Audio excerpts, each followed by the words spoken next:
tensiones entre Estados Unidos y China estén a flor de piel. Fernando Moragón, experto en geopolítica, especializado en Rusia, Asia Central y China. Muy buenas tardes, Fernando. Muchas gracias por estar con nosotros. Buenas tardes, Marta. Pues un placer estar contigo. Bueno, el tema del día, desde luego, es el tema de los misiles que vienen de Rusia, presuntamente, y que han cruzado, territorio OTAN no, territorio de Moldavia exclusivamente, porque ya ha dicho Rumanía que no, pero de todas formas, ¿esto qué supone realmente, Fernando? ¿Es una escalada de tensión? ¿Cómo puede responder Moldavia? ¿Qué relación tiene Moldavia también con Rusia? ¿Y por qué a lo mejor Rusia puede haber lanzado esos misiles por aquí? ¿Sería una forma intencionada un poco también de avisar a Moldavia de lo que le puede esperar o a lo mejor es un desvío simplemente accidental? ¿Cómo ves un poco la situación? Hombre, habrá que ver en cualquier caso más adelante, porque el ataque se ha producido o se inició ayer por la noche y ha continuado hoy por la mañana, es decir, tanto con drones de ataque, drones suicidas, la versión rusa del Sajid 136, como con misiles de crucero, etcétera.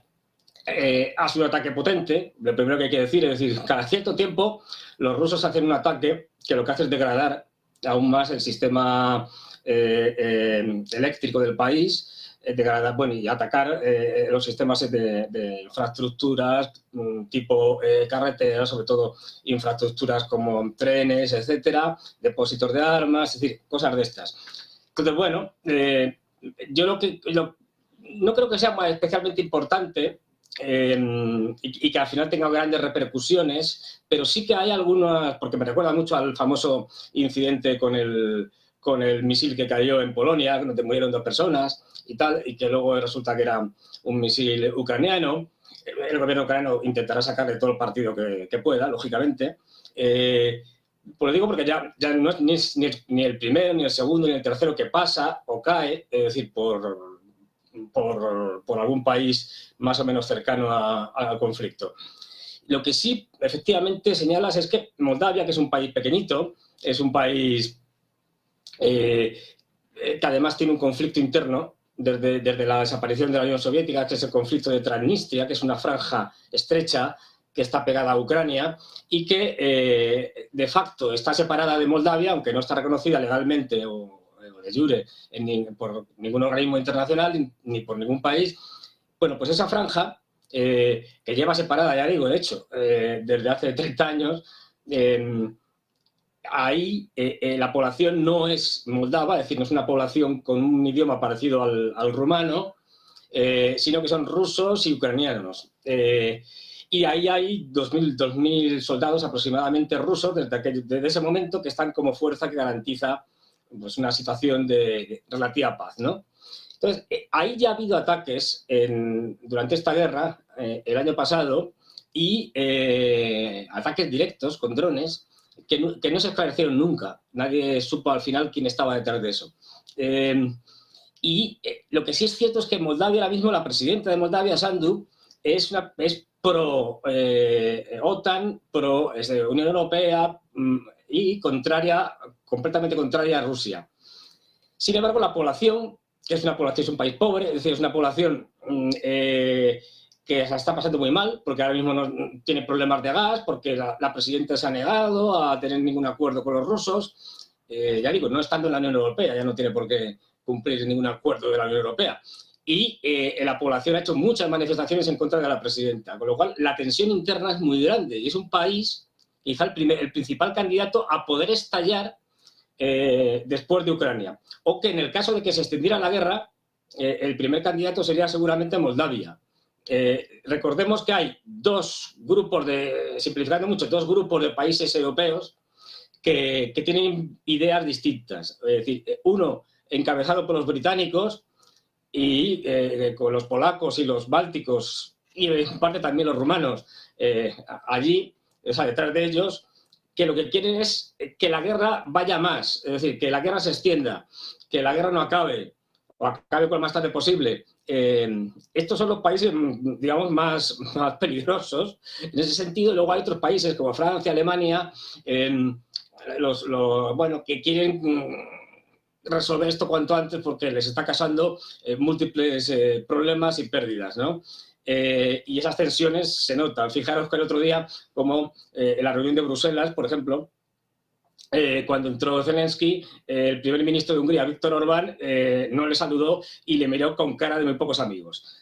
Porque los húngaros están completamente opuestos a los ucranianos y son favorables a los rusos.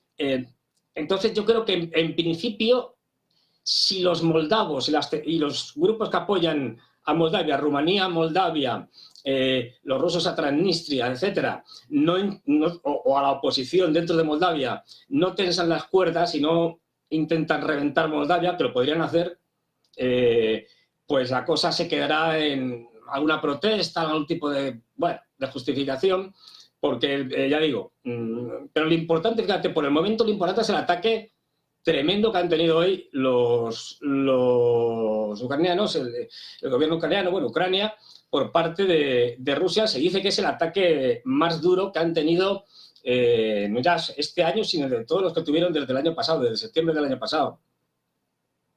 De hecho, hoy leía, me parece que Rusia había mandado concretamente 50 misiles a Ucrania, de hecho, así que desde luego que son muchos misiles que se han mandado solo en el día de hoy. De todas formas, ya que hemos hablado ya de este tema de los misiles, que entiendo por tus palabras, Fernando, que tampoco hay que darle demasiada importancia, ya sabemos que Moldavia ha pedido reunirse con el embajador ruso, vamos a ver qué sale de aquí. Nos decía también otro experto antes que al final, bueno, pues como tampoco ha impactado en el territorio, realmente no puede ir más allá de una respuesta con condena enérgica y poco más diplomático, ¿no? Pero también quería hablarte del tema del artículo de este periodista, del periodista Seymour Hersh, ganador del premio Pulitzer, que ha publicado un artículo de investigación también con una fuente, por cierto solo hay una, que esto al final en periodismo extraña un poco, ¿no? Porque normalmente se intenta tener varias fuentes para poder contrastar bien la información, y básicamente está acusando a Estados Unidos de ser el responsable de haber detonado los gasoductos Nord Stream. Bueno, ¿cómo ves tú esta investigación? ¿Nos creemos o no al periodista Seymour Hersh lo que dice? ¿Alguna vez, en algún momento, vamos a conocer el misterio de quién estuvo detrás de la detonación de los gasoductos? O claro, si es alguien de la parte occidental, Estados Unidos, Reino Unido, también se habla de que pudiera ser el Reino Unido, realmente no lo vamos a conocer nunca, teniendo en cuenta que no interesa, ¿no?, también que se conozca que han sido ellos. Hombre, yo creo que hay suficientes indicios ya, aparte del artículo de Seymour Hersh, suficientes indicios para saber que han sido, digamos, la anglosfera con ayuda de algún otro país. Es decir, o Estados Unidos o el Reino Unido o ambos. Porque desde declaraciones, la famosa declaración de Joe Biden al principio, diciendo que el Nord Stream acabaría, o sea, dejaría de funcionar si los rusos invadían, antes de la invasión, si los rusos invadían Ucrania, el Nord Stream dejaría de funcionar de cualquier manera, pues te lo está dejando bastante claro. Y hay luego declaraciones posteriores de Blinken, de un montón de gente, de Victoria Nuland, más o menos reconociendo indirectamente que han sido ellos. O sea, que esto, digamos que saberse se sabe. Igual que las investigaciones de los países de la región, de Alemania, Dinamarca, Suecia y tal, las reticencias a decir nada o a decir simplemente lo último que han dicho, no, esto es un atentado terrorista, pues decir de quién, pues también te indican que si hubiera sido Rusia lo hubieran dicho rápidamente, es decir, que ha sido Estados Unidos. Es que esto es muy grave. Es decir, esto si se reconociera por parte de algún país, de alguna comisión y tal, algo oficial, si se reconociera que este ataque ha sido producido por Estados Unidos, o por quien fuera, pero por Estados Unidos, como señala Seymour Hersh, como todo el mundo sabe, en el fondo, esto sería un caso de guerra. Es decir, esto es un ataque que tendría que ser respondido con una acción militar de guerra por parte del atacado, y el atacado es Alemania. También en parte Rusia, es decir, porque el gasoducto o los gasoductos eran mitad y mitad, propiedad de unos y otros, es decir, pero sobre todo Alemania. Es decir, esto sería gravísimo. Estados Unidos está atacando a un aliado. Es decir, madre mía. Como el gobierno alemán no iba a hacer nada especial, quedaríamos más aún en evidencia del ridículo y del vasallaje de los alemanes en concreto, de los europeos en general, con respecto a Estados Unidos. De ahí que se tiene que tapar todo. Hay que decir que Seymour Hersh, que como bien ha señalado fue el premio Pulitzer por divulgar la matanza de Mei Li, una matanza que hicieron los norteamericanos en Vietnam, en una aldea, y que no dejaron a nadie vivo, es decir, niños, mujeres, todo, es decir, mataron a ancianos, mataron a todos, y él lo descubrió. Hizo que ser mujer tuviera entre los militares, digamos, mucho respeto a partir de ahí, con lo cual tiene muy buenas fuentes dentro del Pentágono. Y a partir de ahí, yo creo que, y además ha escrito ya muchas cosas de investigación, fue uno de los que puso de manifiesto las famosas torturas que se estaban haciendo en Irak, en la cárcel de Abu Ghraib, con lo cual tiene una probada experiencia de sacar a la luz este tipo de cosas. Para mí, desde luego, es mucho más verosímil y mucho más creíble lo que diga Seymour Hersh, que tiene una trayectoria impecable, que es uno de los grandes del periodismo de investigación, que lo que diga el gobierno norteamericano, que eso... Otra cosa que lo confirmaría es que el gobierno norteamericano, inmediatamente de que ayer salió el artículo, se publicó, inmediatamente salió. Por un lado la CIA, por otro lado el Departamento de Estado y por otro lado el portavoz de presidencial diciendo que no, que todo esto era mentira. Bueno, casi que te ratifica justo con esta negativa, pues tampoco dieron más explicaciones. Dijeron, no, esto es mentira, esto se lo ha inventado. Pues bueno, que esa rapidez en contestar algo que es mentira, lo que indica que seguramente es que es verdad. Y claro, es que esto es muy grave, porque como ya señalabas, hay una fuente, que además explica al final del artículo la fuente por qué lo hace, porque está en desacuerdo con esa operación. Además, esto pondría muchas cosas en su sitio con este artículo, porque está señalando que la preparación de todo este atentado, es decir, terrorista, se hizo antes de la guerra. Es decir, ya tenía Estados Unidos la intención de volar los Nord Stream antes de que los rusos invadieran Ucrania. Esto es muy grave, o sea, no es como consecuencia de, sino que ya lo tenían claro. Reafirmaría la tesis que yo defiendo y mucha más gente defiende de que uno de los objetivos de esta guerra por parte de Estados Unidos es hundir Europa. Y qué mejor, y separarla de Rusia, claro, y qué mejor para hundir Europa que justamente cargarse de la principal fuente de energía. Es decir, esto pondría cualquier gobierno que no fuera Estados Unidos en la picota ahora mismo. Lo que pasa es que, bueno, Estados Unidos, es quien es y nadie se le va a poner dentro de Occidente.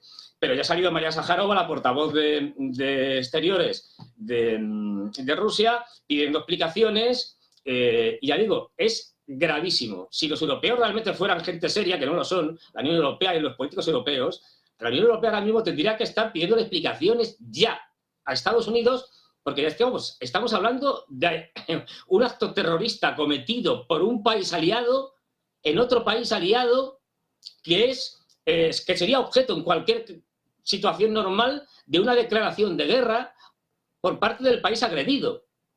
Es decir, y que además demuestra que Rusia fue, digamos, o cayó en la trampa que le tendieron los norteamericanos, en la que ya tendrían preparado desde hace mucho tiempo cosas como volar el Nord Stream 1 y el Nord Stream 2. Es decir, que el asunto es gravísimo. Ya digo, Seymour Hersh, desde luego, a mí me merece muchísima más credibilidad que todo lo que pueda decir el gobierno americano, los gobiernos europeos o cualquiera, porque lo ha demostrado en su trayectoria profesional.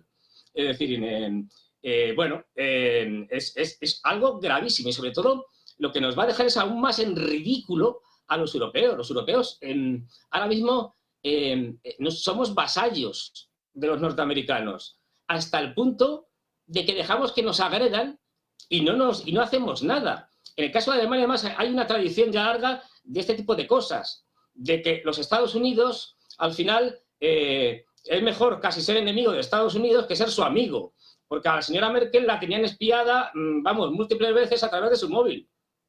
De hecho, Estados Unidos espía más a sus amigos que a sus enemigos, es decir, a sus aliados. Y, bueno, es constante. Es decir, Estados Unidos nos utiliza como peleles a los europeos, a los gobiernos europeos.